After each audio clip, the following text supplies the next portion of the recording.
नमस्कार दोस्तों, कलयुग के चमत्कार संतों की वाणी में आप सबका स्वागत है। दोस्तों, हमारे चैनल पर इस समय चल रही हैं मार्गशीर्ष मास की कथाएं, कहानियाँ और महात्म्य।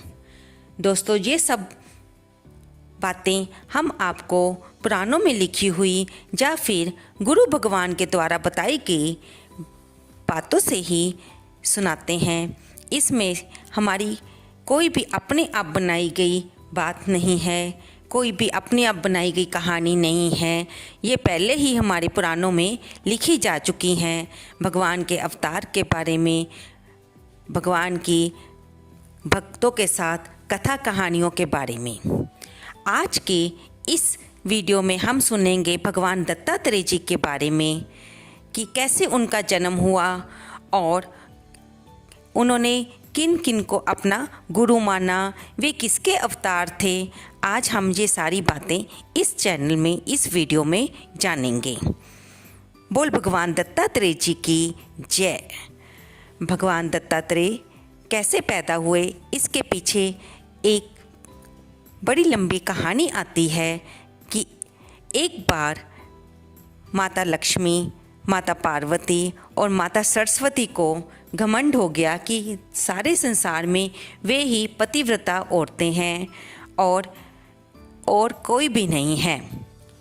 नारद जी भ्रमण करते हुए तीनों माताओं के पास पहुँचे और जब माताओं ने उनसे पूछा कि क्या उनसे बड़ी भी कोई पतिव्रता औरत इस दुनिया में है, तो नारद जी ने बताया कि इस समय माता अनसुआ, जो कि ऋषि अत्रि जी की पत्नी हैं, वे भी बहुत बड़ी पतिव्रता औरत हैं। उन्होंने अनुरोध करके अपने पति ब्रह्मा, विष्णु और महेश जी को माता अनसुआ के पास भेजा। तीनों साधु का रूप धारण करके माता अनसुआ के पास गए। उस समय ऋषि अत्रि कहीं बाहर गए हुए थे। तीनों साधुओं ने माता अनसुआ से भोजन की भिक्षा मांगी।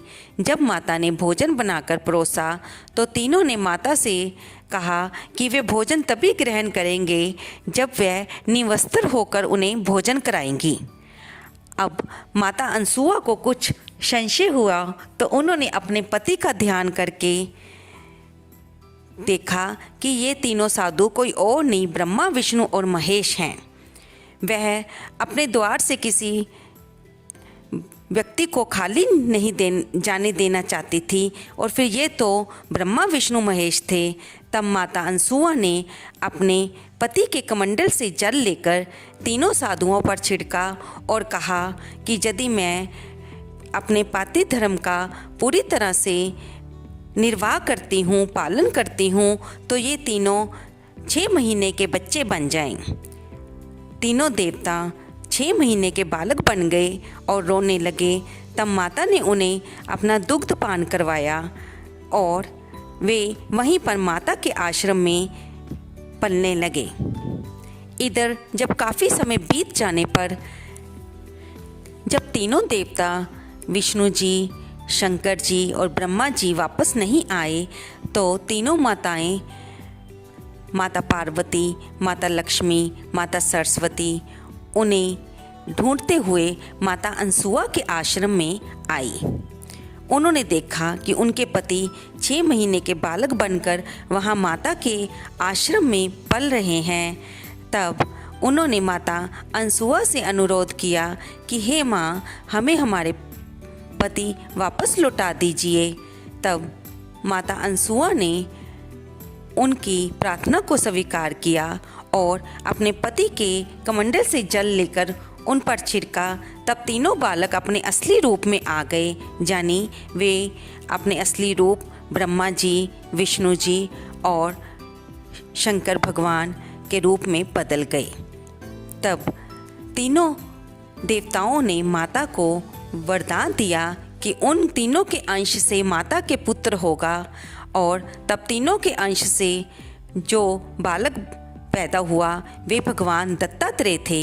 दोस्तों, हम यहाँ पे ये तो जान गए कि भगवान दत्तात्रेय जी का जन्म कैसे हुआ और उनके माता पिता कौन थे।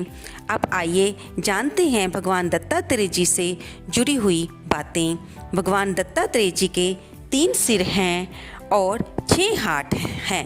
ये तीनों सिर सत, रज और तम गुण के प्रतीक हैं और उनके 6 हाथ यम, नियंत्रण, नियम, समानता, शक्ति, दया का प्रतिनिधित्व करते हैं। भगवान दत्तात्रेय जी परशुराम के भी गुरु माने जाते हैं और भगवान शंकर के पुत्र कार्तिकेय को भी उन्होंने ही शिक्षा दीक्षा दी थी। भक्त प्रहलाद को भी उन्होंने शिक्षा देकर श्रेष्ठ राजा बनाया था और नागार्जुन को उन्होंने रसायन विद्या का ज्ञान करवाया था। गुरु गोरखनाथ जी ने भगवान दत्तात्रेय जी की पूजा करके आसन, प्राणायाम, मुद्रा और समाधि में प्रवीणता हासिल की। भगवान दत्तात्रेय जी ने 24 गुरु धारण किए क्योंकि उनके अनुसार हमें शिक्षा जहाँ से भी मिले वहीं से ग्रहण करनी चाहिए। ये 24 गुरु हैं पृथ्वी, जल, वायु, अग्नि, आकाश, चंद्रमा, सूर्य, कुरर पक्षी, कुंवारी कन्या, बालक, मीन, पिंगला, कबूतर, मधुमक्खी, गज, मृग, सर्प, सड़कृत, मकड़ी, अजगर और सिंधु। भगवान दत्तात्रेय जी का मानना था कि हमें यहाँ से भी शिक्षा मिले, हमें उसे ग्रहण कर लेना चाहिए। दोस्तों, माघ शीर्ष के महीने में ही दत्तात्रेय जयंती आती है, जो कि माघ शीर्ष की पूर्णिमा वाले दिन मनाई जाती है। इस बार ये 7 दिसंबर 2022 में आएगी। दोस्तों दत्तात्रेय जयंती ज़्यादातर महाराष्ट्र में मनाई जाती है। इसके 7 दिन पहले से ही गुरु चित्र का पाठ आरंभ हो जाता है। कहते हैं भगवान दत्तात्रेय जी की पूजा और हवन करने से ज्ञान में वृद्धि होती है।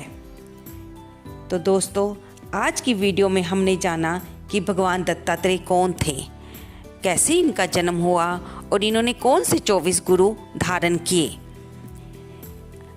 ज़्यादातर ये मानना आती है कि दत्तात्रेय जी के साथ एक गाय और कुत्ता अवश्य देखा जाता है।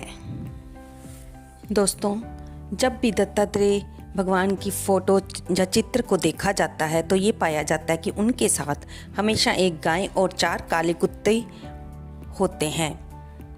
आइए जानते हैं कि इन कुत्ते और गाय उनके साथ किस चीज़ का प्रतीक हैं। ऐसा माना जाता है कि ये चारों कुत्ते हमारे 4 वेद, ऋग्वेद, अथर्ववेद, यजुर्वेद, सामवेद के प्रतीक हैं कि भगवान दत्तात्रेय ने चारों वेदों का ज्ञान प्राप्त कर लिया था।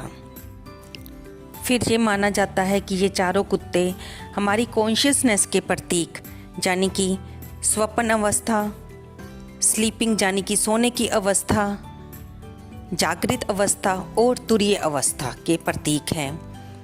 तुरीय अवस्था तो वो अवस्था होती है जिसमें हम ऊपर से चाहे भले ही हमारी आंखें बंद हो लेकिन हम अंदर से जाग रहे होते हैं, यानी कि एक तरह से समाधि की अवस्था, जिसमें हमें पता होता है कि हम इस दुनिया में क्या करने आए हैं, हमारी जीवन का मकसद क्या है। भगवान दत्तात्रेय ने इन चारों अवस्थाओं में, तुरीय अवस्था में विजय प्राप्त कर ली थी। और फिर हम जानेंगे कि उनके साथ चल रही गाय किसका प्रतीक है। दोस्तों, गाय को माँ, प्रकृति, पृथ्वी का प्रतीक माना गया है कि भगवान दत्तात्रेय गुरुओं के भी जो गुरु कहलाते हैं, जिन्होंने नाथ परंपरा को यानी कि कंठपट्टे साधुओं की परंपरा को शुरुआत की थी, उन्होंने प्रकृति को भी अपने अधीन कर लिया था और प्रकृति भी उनकी शरण में रहती थी। तो दोस्तों, आज हमने भगवान दत्तात्रेय जी के बारे में जाना, उनकी महिमा के बारे में जाना। आइए हम सब भी इस बार दत्तात्रेय जयंती पर गुरु भगवान की पूजा करें और उनसे अपने ज्ञान में वृद्धि की प्रार्थना करें। आपको ये जानकारी कैसी लगी, कृपया इसे लाइक करें, शेयर करें, कमेंट करें और मेरे चैनल को सब्सक्राइब करें। धन्यवाद दोस्तों। अगर आपको ये जानकारी अच्छी लगी तो एक लाइक तो बनता ही है।